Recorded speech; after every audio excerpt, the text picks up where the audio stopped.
Hi guys, welcome to revision time. आज मैं ला रही हूँ आप सभी के लिए आरआरबी एनटीपीसी एग्ज़ाम 2025 के 13 जून को पूछे गए तीनों ही शिफ्ट के क्वेश्चंस की एनालिसिस वीडियो। इस वीडियो से आप एक ही वीडियो में तीनों ही शिफ्ट के क्वेश्चंस की रिवीजन कर सकते हैं, वो भी बहुत कम समय में। तो जिनके एग्ज़ाम बचे हुए हैं वो इन वीडियो के थ्रू अपने बहुत कम समय में प्रैक्टिस कर सकते हैं इंपॉर्टेंट क्वेश्चन की। तो चलिए वीडियो को स्टार्ट करते हैं। मगर वीडियो को स्टार्ट करने से पहले अगर आप चैनल पर पहली बार हैं तो चैनल को ज़रूर सब्सक्राइब कर लीजिए और साथ ही इस वीडियो को लाइक भी ज़रूर कर दीजिएगा। तो चलिए स्टार्ट करते हैं 13 जून को पूछे गए तीनों ही शिफ्ट के क्वेश्चंस। क्वेश्चन नंबर 1, 1857 की क्रांति कहाँ से शुरू हुई? इसका आंसर होगा मेरठ छावनी से। 1857 की क्रांति 10 मई 1857 को मेरठ छावनी में शुरू हुई थी। यह ब्रिटिश ईस्ट इंडिया कंपनी के खिलाफ सिपाहियों के विद्रोह के रूप में शुरू हुआ था, लेकिन बाद में इसमें आम जनता की भी भागीदारी हुई। 1857 की क्रांति 1858 के मध्य तक समाप्त हो गई थी। इससे ग्वालियर में ब्रिटिश सेना द्वारा विद्रोहियों को हराने के बाद प्रभावी रूप से दबा दिया गया था। 8 जुलाई 1858 को लॉर्ड कैनिंग ने शांति की घोषणा की थी, जो कि मेरठ में विद्रोह के 14 महीने बाद थी। बैरकपुर छावनी से मंगल पांडे ने इस विद्रोह का नेतृत्व किया था। इसके बारे में आप सब थोड़ा पढ़ लेंगे क्योंकि 1857 की क्रांति से एग्जाम में क्वेश्चन बन जा रहे हैं। तो चलिए अब दूसरे क्वेश्चन को देखते हैं। भारत में चावल उगाने वाले मुख्य क्षेत्र कौन से हैं? इसका आंसर है पश्चिम बंगाल, उत्तर प्रदेश और पंजाब। भारत में चावल उगाने के प्रमुख क्षेत्र पश्चिम बंगाल, उत्तर प्रदेश और पंजाब है।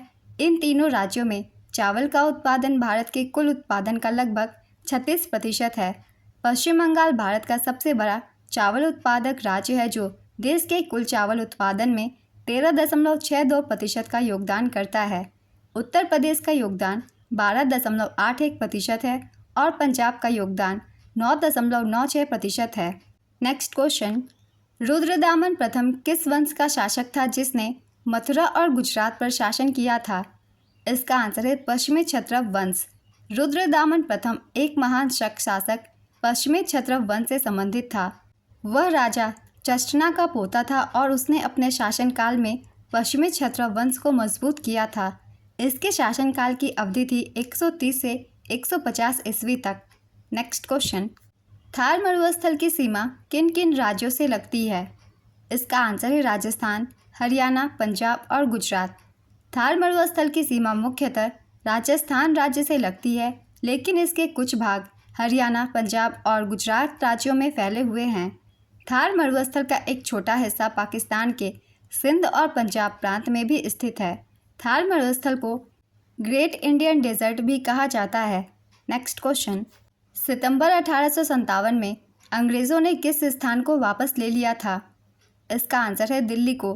सितंबर 1857 में अंग्रेज़ों ने दिल्ली को वापस ले लिया था। दिल्ली को 1857 के भारतीय विद्रोह के दौरान विद्रोहियों ने मई में कब्जा कर लिया था, लेकिन ब्रिटिश सेना ने 21 सितंबर को शहर को फिर से जीत लिया। नेक्स्ट क्वेश्चन, राष्ट्रीय बालिका दिवस कब मनाया जाता है? इसका आंसर है 24 जनवरी को। राष्ट्रीय बालिका दिवस हर साल 24 जनवरी को मनाया जाता है। साथ ही यह दिन अंतर्राष्ट्रीय शिक्षा दिवस के रूप में भी जाना जाता है। Next question, control plus tab से क्या होता है? इसका आंसर है कंट्रोल प्लस टैब का प्रयोग मुख्य रूप से एक ही सॉफ्टवेयर प्रोग्राम या वेब ब्राउज़र में टैब के बीच स्विच करने के लिए किया जाता है।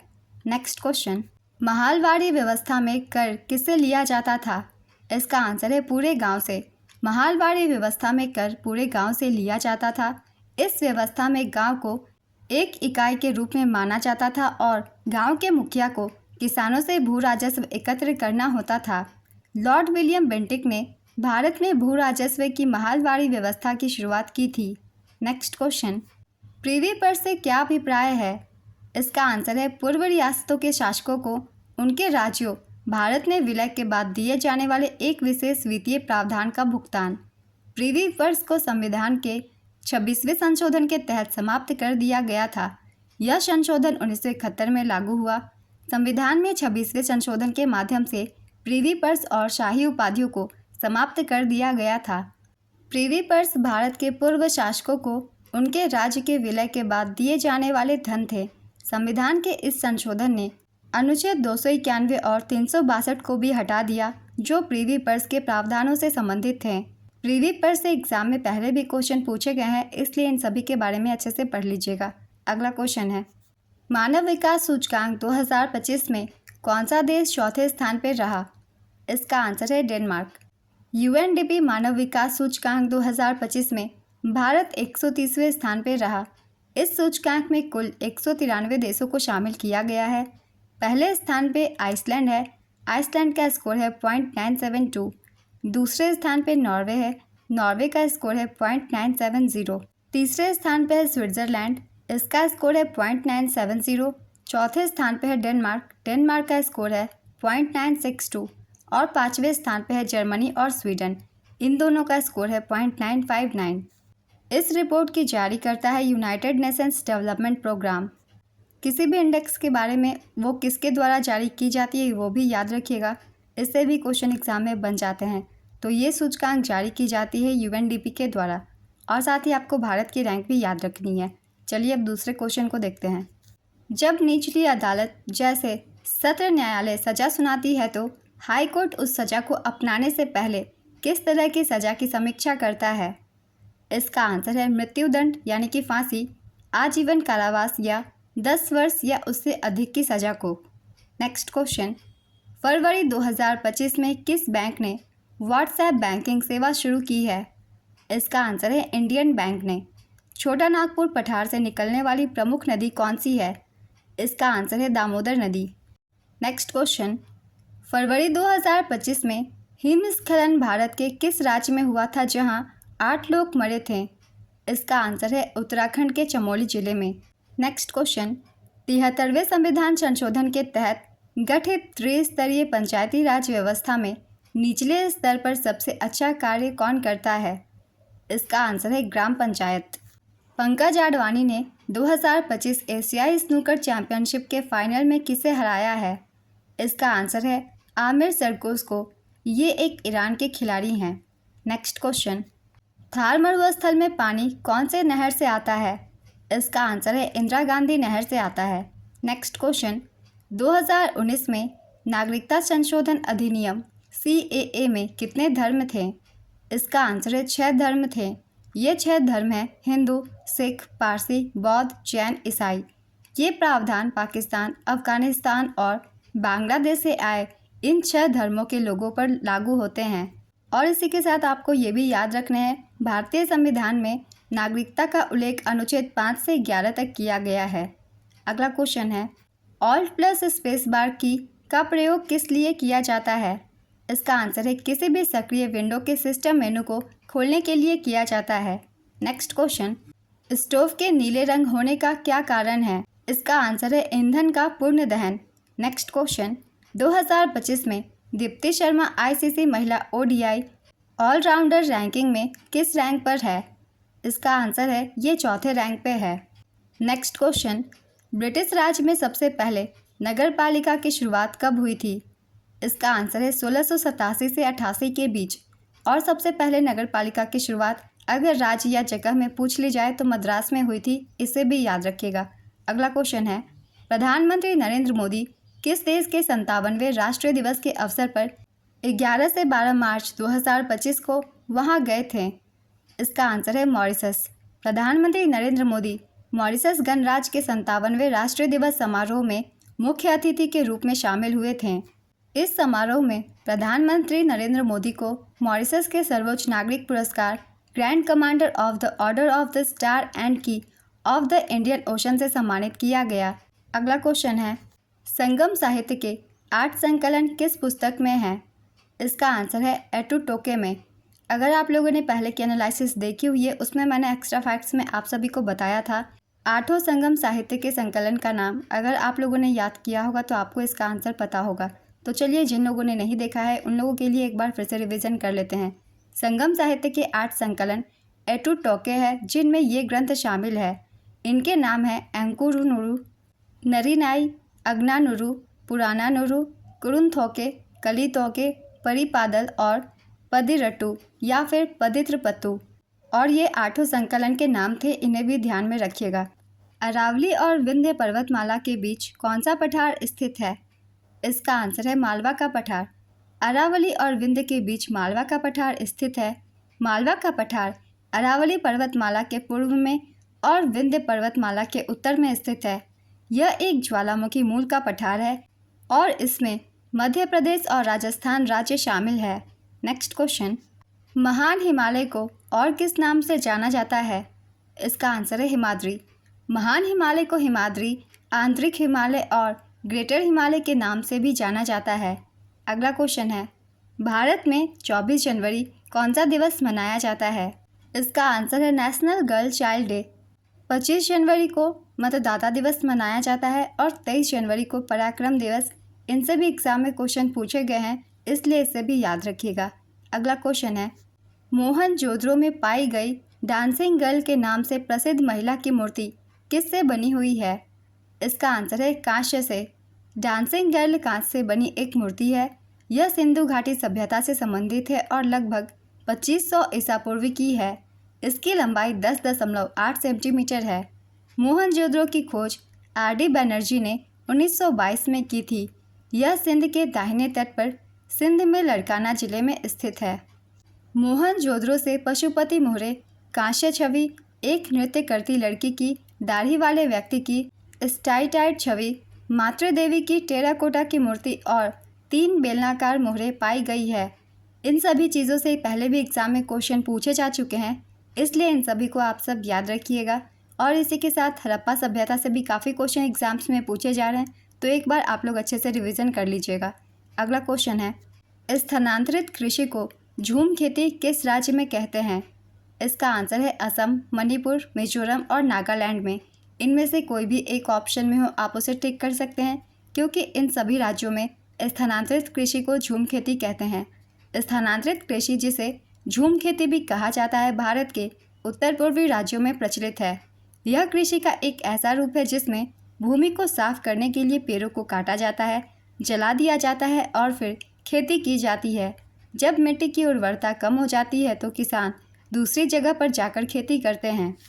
झूम कृषि को अलग अलग स्थानों पर अलग अलग नाम से जाना जाता है। बहुत सारे जगह से क्वेश्चन पूछ लिए जाते हैं, तो एक बार हम रिवीजन कर लेंगे किस जगह पे इसे क्या कहते हैं। जैसा कि आज के एग्ज़ाम में पूछा गया था, असम, मणिपुर, मिजोरम, नागालैंड में इसे झूम खेती कहते हैं। मध्य प्रदेश में बेवर या दहिया कहते हैं। छत्तीसगढ़ में दीपा कहते हैं। आंध्र प्रदेश में पोड्डू या पेंडा कहते हैं। आंध्र प्रदेश की झूम खेती का नाम पोड्डू या पेंडा है, इसे याद रखिएगा, इससे ज़्यादातर एग्जाम में क्वेश्चन बनते हैं। झारखंड में इसे कुरुवा कहते हैं। ओडिशा में पामाडाबी कोमन या ब्रिंगा कहते हैं। वेस्टर्न घाट में कुमारी कहते हैं। साउथ ईस्टर्न राजस्थान में वालरे या वाल्टर कहते हैं। हिमालयन बेल्ट में इसे खिल कहते हैं। नॉर्थ ईस्टर्न रीजन में इसे झूमी खेती कहते हैं। तो भारत में इन राज्यों में इसे अलग अलग नामों से जाना जाता है, इसे याद रखिएगा। और इसी के साथ विश्व भर में झूम कृषि या स्थानांतरण कृषि के नामों को भी हम एक बार जान लेंगे। जैसा कि मेडागास्कर में इसे तावी कहते हैं, पश्चिमी अफ्रीका में लोगन, कांगो जैर नदी घाटी में मसोले, वियतनाम में रे, भूमध्य रेखीय अफ्रीकी देश में फंग, ब्राज़ील में रोका, म्यांमार में तोंगे, फिलीपींस में कईगिन, वेनेजुएला में कोनुको, मैक्सिको और मध्य अमेरिका में मिल्या, युकाटन और ग्वाटेमाला में मिल्पा, मैक्सिको में कोमिल, श्रीलंका में चेना, युगांडा या जाम्बिया में चेतिमिनी, जावा और इंडोनेशिया में लादांग, थाईलैंड में तमराई। तो इन नामों को भी एक बार देख लेंगे। अगला क्वेश्चन है, हाल ही में मध्य प्रदेश के श्योपुर जिले के कूनो राष्ट्रीय उद्यान में कितने चीतों को छोड़ा गया? इसका आंसर है 5 चीतों को। हाल ही की ये बात है, मैंने अपने करंट अफेयर्स की वीडियो में बताया था। अगला क्वेश्चन है, भारत का मानव विकास सूचकांक स्कोर वर्ष 2025 में कितना है? तो कल के एग्ज़ाम में भी मानव विकास सूचकांक से क्वेश्चन पूछे गए थे। मैंने एक्स्ट्रा फैक्ट्स में आप सभी को बताया था, इसके भारत की रैंक भी बताई थी और भारत का स्कोर भी बताया था। जिन लोगों ने वीडियो बहुत ही ध्यान से देखा होगा उसको आंसर पता होगा। तो चलिए एक बार फिर से इंपॉर्टेंट पॉइंट्स इसकी रिवीजन कर लेंगे, क्योंकि फर्स्ट शिफ्ट के एग्ज़ाम में भी इससे क्वेश्चन पूछे गए हैं। तो 2025 में भारत का स्कोर है 0.685 और भारत की रैंक थी 130वीं। चलिए कुछ एक्स्ट्रा फैक्ट्स जान लेते हैं। मानव विकास रिपोर्ट 2025 के अनुसार भारत का HDI स्कोर 2025 में 0.685 है, जो भारत को 193 देशों में 130वें स्थान पर रखता है। यह रिपोर्ट संयुक्त राष्ट्र विकास कार्यक्रम द्वारा जारी की जाती है? 2025 की रिपोर्ट का शीर्षक a matter of choice, people and possibilities in the age of AI है। नेक्स्ट क्वेश्चन है, कौन सा डिवाइस इनपुट और आउटपुट दोनों के रूप में काम करता है? इसका आंसर है टच स्क्रीन। कुछ डिवाइस जैसे टच स्क्रीन, यूएसबी ड्राइव और नेटवर्क कार्ड इनपुट और आउटपुट दोनों के रूप में काम करते हैं। अगला क्वेश्चन है, राष्ट्रीय युवा दिवस कब मनाया जाता है? इसका आंसर है 12 जनवरी को। नेक्स्ट क्वेश्चन, भारतीय सेना ने वर्ष 2025 में कौन सा स्थापना दिवस मनाया? इसका आंसर है 77वां। 15 जनवरी 2025 को 77वां सेना दिवस मनाया गया, जिसकी थीम समर्थ भारत सक्षम सेना थी। अगला क्वेश्चन है, उत्तर पश्चिम भारत में कौन सी हिंदुस्तानी शास्त्रीय शैली प्रमुख रूप से प्रचलित है? इसका आंसर है टप्पा। नेक्स्ट क्वेश्चन, लुसाई मूवमेंट किस राज्य में हुआ था? इसका आंसर है मिजोरम। लुसाई आंदोलन मुख्य रूप से भारत के मिजोरम राज्य में हुआ था, जहां लुसाई लोग रहते थे। यह आंदोलन 1889 से 90 के दौरान हुआ था, जब ब्रिटिश सेना ने इस क्षेत्र में अपना प्रभुत्व स्थापित करने के लिए एक अभियान शुरू किया था। अगला क्वेश्चन है, सहकारी समितियों का विषय किसके अंतर्गत आता है? इसका आंसर है राज्य सूची के। सहकारी समितियों का विषय भारतीय संविधान की 7वीं अनुसूची के अंतर्गत राज्य सूची में आता है। सहकारी समिति से और नगर पालिका जैसे टॉपिक से एग्जाम में ज़्यादा क्वेश्चन पूछे जा रहे हैं, इसलिए इन टॉपिक्स को आप सब अच्छे से पढ़ लीजिएगा।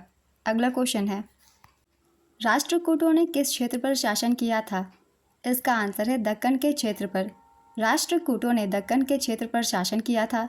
राष्ट्रकूटों की राजधानी मान्यखेत थी, जो आज के कर्नाटक राज्य में स्थित है।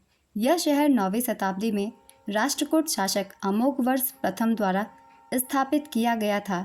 राष्ट्रकूट राजवंश ने 8वीं से 10वीं शताब्दी तक भारतीय उपमहाद्वीप के एक बड़े हिस्से पर शासन किया था। नेक्स्ट क्वेश्चन, Alt+Tab शॉर्टकट की का उपयोग किस लिए किया जाता है? इसका आंसर है खुले हुए विंडोज़ के बीच स्विच करने के लिए। काफ़ी बार एग्जाम में ये क्वेश्चन पूछे गए हैं। लक्षद्वीप में सबसे कम जनसंख्या वाला द्वीप कौन सा है? इसका आंसर है बित्रा। लक्षद्वीप में सबसे कम जनसंख्या वाला बसा हुआ द्वीप बित्रा है। 2011 की जनगणना के अनुसार यहाँ केवल 271 लोग रहते थे। इसका क्षेत्रफल 0.105 वर्ग किलोमीटर है। समकालीन कर्नाटक संगीत में मेलकर्ता यानी कि मूल राग कितने होते हैं? इसका आंसर है 72। 72 मेलकर्ता को 2 भागों सुधा मध्यमा और प्रति मध्यमा में विभाजित किया गया है। इस 72 मेलकर्ता राग में 12 समूह हैं, जिन्हें चक्र कहा जाता है। इसे भी याद रखिएगा। अगला क्वेश्चन है, आर्थिक सर्वेक्षण 2023-24 के अनुसार 2030 तक भारत की कितने प्रतिशत अधिक आबादी शहरी क्षेत्र में रहेगी? इसका आंसर है 40%। नेक्स्ट क्वेश्चन, माजुली द्वीप किस नदी पर स्थित है? इसका आंसर है ये ब्रह्मपुत्र नदी पर स्थित है। माजुली द्वीप असम राज्य में ब्रह्मपुत्र नदी के बीच स्थित है। अगला क्वेश्चन है, बाल गंगाधर तिलक ने मराठा समाचार पत्र किस भाषा में प्रकाशित किए थे? इसका आंसर है अंग्रेज़ी भाषा में। मराठा एक अंग्रेज़ी समाचार पत्र थी, ना तो हिंदी और ना ही मराठी ये थी। बाल गंगाधर तिलक ने एक और समाचार पत्र की शुरुआत की थी, जिसका नाम था केसरी। केसरी नामक समाचार पत्र मराठी भाषा में शुरू की गई थी, ना कि अंग्रेज़ी। तो दोनों ही के आपको भाषा याद रखने हैं। अगला क्वेश्चन है, ताप्ती नदी का उद्गम किस पर्वत श्रृंखला से होता है? इसका आंसर है सतपुरा पर्वत श्रृंखला से। ताप्ती नदी का उद्गम सतपुरा पर्वत श्रृंखला से होता है, जो मध्य प्रदेश के बैतूल जिले में मुल्ताई स्थान में स्थित है। नेक्स्ट क्वेश्चन, अहमद सरहिंदी ने किस वंश के शासक को मोहम्मद साहब का वंश बताया था? इसका आंसर है मुगल वंश का। नेक्स्ट क्वेश्चन, अंतर्राष्ट्रीय मुद्रा कोष ने वर्ष 2025 के लिए वैश्विक आर्थिक वृद्धि दर का अनुमान कितना कर दिया है? इसका आंसर है 2.8%। 2024 ब्रिक्स शिखर सम्मेलन रूस के किस शहर में आयोजित किया गया था? इसका आंसर है कजान। इससे पहले भी ब्रिक्स के आयोजन से क्वेश्चन पूछे गए थे। मैंने एक्स्ट्रा फैक्ट्स में आप सभी को बताया था 2024 में ये कजान रूस में आयोजित हुई थी, और 2025 में ये ब्राज़ील में आयोजित होगी, और 2026 में ये भारत में आयोजित की जाएगी। तो ये सभी आयोजन याद रखिएगा। अगला क्वेश्चन है, भारत सरकार ने हथियार खरीदने वाले देशों को वित्तीय सहायता प्रदान करने के लिए किस बैंक का इस्तेमाल किया है? इसका आंसर है एक्सिम बैंक। इसका पूरा नाम है export import bank. Next question, निम्नलिखित में से कौन भारत में नागरिकता प्राप्त करने का एक तरीका नहीं है? भारत में नागरिकता प्राप्त करने के 5 तरीके हैं। मैं पाँचों को बता देती हूँ। इन पाँचों में से जो ऑप्शन में ना हो आप उसे टिक कीजिएगा, क्योंकि यहाँ पूछा जा रहा है कौन सा तरीका नहीं है। तो पहला है जन्म से, दूसरा है वंश या वंशानुक्रम द्वारा, तीसरा है पंजीकरण द्वारा, चौथा है देशीयकरण या प्राकृतिककरण द्वारा और पांचवा है भारत में किसी क्षेत्र के सम्मेलन भूमि विस्तार द्वारा। तो ये 5 तरीके हैं भारतीय नागरिकता पाने के। इसके अलावा जो ऑप्शन में हो आप उसे टिक कीजिएगा। तो भारतीय नागरिकता 5 तरीकों से प्राप्त की जा सकती है और भारत में 3 ऐसे तरीके हैं जिससे नागरिकता समाप्त भी होती है। ये 3 हैं नागरिकता त्यागने पर, दूसरा है दूसरे देश की नागरिकता लेने पर और तीसरा है नागरिकता छीने जाने पर। इन 3 तरीकों से भारतीय नागरिकता समाप्त हो सकती है और साथ ही भारतीय नागरिकता अनुच्छेद 5 से 11 तक संविधान में वर्णित है। नागरिकता से ये सारे पॉइंट्स इंपॉर्टेंट है, इसे याद रखिएगा क्योंकि इस एग्जाम में क्वेश्चन पूछे जा रहे हैं नागरिकता से। अगला क्वेश्चन है, भारत सरकार ने राष्ट्रीय और अंतर्राष्ट्रीय स्तर पर निर्यात को बढ़ावा देने के लिए कृषि क्षेत्र में कौन सा कार्यक्रम शुरू किया? इसका आंसर है ई नाम। ई नाम डिजिटल राष्ट्रीय कृषि बाजार प्लेटफॉर्म, जिससे किसानों को पारदर्शी और बेहतर मूल्य मिल सके है। नेक्स्ट क्वेश्चन, 1946 में गांधी जी नुआखाली नामक जगह की यात्रा क्यों किए थे? इसका आंसर है सांप्रदायिक दंगों के कारण। 1946 में गांधी जी नुआखाली, जो कि अब बांग्लादेश में है, इसलिए गए थे क्योंकि वहां मुस्लिम लीग की डायरेक्ट एक्शन के बाद भयंकर सांप्रदायिक दंगे भड़क उठे थे, जिनमें हिंदू समुदाय पर बड़े पैमाने पर अत्याचार हुए थे। गांधी जी ने अहिंसा और शांति का संदेश देने, हिंसा रोकने और पीड़ितों का मनोबल बढ़ाने के लिए नुआखाली के गांव-गांव में पदयात्रा की, शांति समितियां बनाई और दोनों समुदायों से संवाद किया। उनके प्रयासों से क्षेत्र में शांति लौटने लगी और पुनर्वास कार्य शुरू हुआ। अगला क्वेश्चन है, ओडिशा में 24 तीर्थंकरों से संबंधित कौन सा शिलालेख है? इसका आंसर है हाथी गुम्फा शिलालेख। ओडिशा में उदयगिरी और खंडगिरी गुफाओं में पाया गया हाथी गुम्फा शिलालेख जैन धर्म के 24वें तीर्थंकरों से संबंधित है। नेक्स्ट क्वेश्चन, पूजा शर्मा को बीबीसी की 100 प्रेरणादायक और प्रभावशाली महिलाओं की सूची में किस लिए शामिल किया गया? इसका आंसर है क्योंकि उन्होंने दिल्ली में 4000 से अधिक लावारिस और बेनाम शवों का अंतिम संस्कार किया और सभी धर्मों के मृतकों को सम्मानजनक विदाई दी। अगला क्वेश्चन है, राष्ट्रीय मानवाधिकार आयोग के वर्तमान अध्यक्ष कौन है? इसका आंसर है न्यायमूर्ति वी रामासुब्रमण्यम। भारत का राष्ट्रीय मानवाधिकार आयोग 12 अक्टूबर 1993 को गठित एक वैधानिक सार्वजनिक निकाय है। यह 28 सितंबर 1993 के मानवाधिकार संरक्षण अध्यादेश के तहत है। एनएचआरसी का मुख्यालय सरदार पटेल भवन, नई दिल्ली, भारत में स्थित है। एनएचआरसी के प्रथम अध्यक्ष न्यायमूर्ति रंगनाथ मिश्रा थे। वर्तमान में एनएचआरसी के अध्यक्ष न्यायमूर्ति वी सुब्रमण्यम हैं, जिन्होंने 30 दिसंबर 2024 को न्यायमूर्ति अरुण मिश्रा का स्थान लिया है। एनएचआरसी में एक अध्यक्ष और 5 सदस्य होते हैं। इनका कार्यकाल 3 वर्ष या 70 वर्ष की आयु तक, जो भी पहले हो, तक का होता है। राष्ट्रीय मानवाधिकार आयोग से पहले भी एग्जाम में क्वेश्चन पूछे गए हैं, इसलिए जितने भी पॉइंट्स हैं इन्हें अच्छे से याद रखिएगा। अगला क्वेश्चन है, एमएस एक्सेल में #रेफ त्रुटि कब आती है? इसका आंसर है जब कोई सूत्र किसी ऐसे सेल या सेल रेंज को संदर्भित करता है जो अब मौजूद नहीं है या अमान्य हो गया है। नेक्स्ट क्वेश्चन, राष्ट्रीय तकनीकी वस्त्र मिशन का मुख्य उद्देश्य क्या है? इसका आंसर है यह मिशन तकनीकी वस्त्रों के उत्पादन के बेहतर माहौल बनाने और इस क्षेत्र में भारत की स्थिति को मजबूत करने के लिए बनाया गया है। नेक्स्ट क्वेश्चन, एमएस वर्ड में वाटरमार्क कैसे हटाया जाता है? इसका आंसर है सबसे पहले वर्ड डॉक्यूमेंट खोलें, मेन्यू बार में डिज़ाइन टैब पर जाएं, वाटरमार्क विकल्प पर क्लिक करें, लिस्ट में सबसे नीचे रिमूव वाटरमार्क पर क्लिक करें। इतना करते ही डॉक्यूमेंट से वाटरमार्क हट जाएगा। नेक्स्ट क्वेश्चन, 2025 का जर्मन डॉट्स ग्रांड प्रिक्स का खिताब किसने जीता है? इसका आंसर है माइकल वैन गेरेवन ने। इसका आयोजन म्यूरिक के कुल्टूरहाले जेनिथ में 19 से 21 अप्रैल 2025 तक किया गया। उपविजेता रहे जियान वान वीन। नेक्स्ट क्वेश्चन, 74वां संविधान संशोधन किससे संबंधित है? इसका आंसर है नगर पालिकाओं से। नेक्स्ट क्वेश्चन, बेंजीन C6H6 का निर्माण कैसे होता है? इसका आंसर है फिनोल को जिंक धूल के साथ गर्म करने पर बेंजीन प्राप्त होता है। इसका सूत्र है C6H5OH plus Zn summation of C6H6 plus ZnO। Next question, न्यायिक समीक्षा का क्या अर्थ है?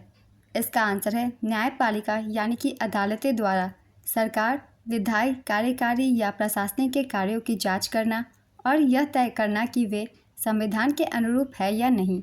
अगला क्वेश्चन है, किस अधिनियम के द्वारा ईस्ट इंडिया कंपनी के अधिकार को ब्रिटिश सरकार को दे दिया गया था? इसका आंसर है 1858 का भारत सरकार अधिनियम के द्वारा। नेक्स्ट क्वेश्चन, 1991 में LPG सुधारों के बाद भारतीय बैंकों में क्या बदलाव आए थे? बहुत सारे बदलाव आए थे, इनमें से जो ऑप्शन में हो उसे आप टिक कर सकते हैं। इसका आंसर है बैंकों का पुनर्गठन किया गया, जिससे उनकी कार्यक्षमता और प्रतिस्पर्धा बढ़ी। गैर निष्पादित परिसंपत्तियों में कमी लाने के लिए सख्त कदम उठाए गए। विदेशी निवेश और विदेशी बैंकों में प्रवेश को प्रोत्साहित किया गया। ये सभी बदलाव किए गए थे, इनमें से कोई भी ऑप्शन में हो आप उसे टिक कर सकते हैं। अगला क्वेश्चन है, औरंगजेब के कब्र खोदने के संबंध में हाल ही में कहाँ विद्रोह हुआ है? काफ़ी खबरों में ये घटना रही थी। इसका आंसर है महाराष्ट्र के छत्रपति संभाजी नगर जिले में। नेक्स्ट क्वेश्चन, किस जीव में स्वपोषी एवं परपोषी दोनों प्रकार के पोषण पाए जाते हैं? इसका आंसर है जीवाणु, यूग्लिना और पीचर प्लांट में। नेक्स्ट क्वेश्चन, भ्रष्टाचार धारणा सूचकांक 2024 में भारत कौन से स्थान पर है? इसका आंसर है 96वें स्थान पे। भ्रष्टाचार धारणा सूचकांक 2024 में भारत की रैंक 96वीं थी और भारत का स्कोर था 38। मैंने काफ़ी बार एक्स्ट्रा फैक्ट्स में बताया हुआ है, जब भी किसी सूचकांक से क्वेश्चन पूछे गए हैं तो उसमें मैंने भ्रष्टाचार धारणा सूचकांक भी शामिल किया हुआ है। अगर आप लोगों ने वीडियो ठीक से देखा होगा तो आपको इसका आंसर पता होगा। इस सूचकांक में प्रथम स्थान पर डेनमार्क रही। इस रिपोर्ट की जारी करता है ट्रांसपेरेंसी इंटरनेशनल जर्मनी। भारत के पड़ोसी देशों की रैंक है चीन की 76वीं, पाकिस्तान की 135वीं, श्रीलंका की 121वीं और बांग्लादेश की 149वीं। नेक्स्ट क्वेश्चन, आर्द्र भूमि के विवेकपूर्ण उपयोग के लिए रामसर पुरस्कार किसे प्रदान किया गया है?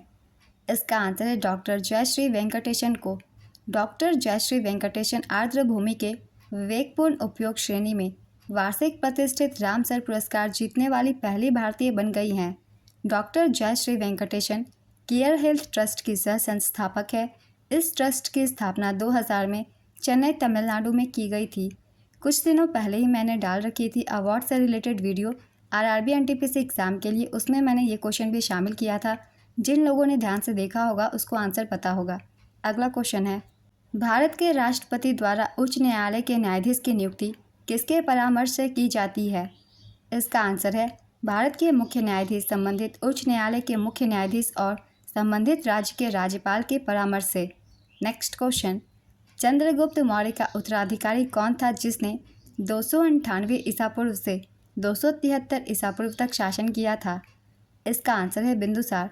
बिंदुसार चंद्रगुप्त मौर्य का पुत्र था, जिसने चंद्रगुप्त मौर्य के बाद गद्दी संभाली और शासन किया।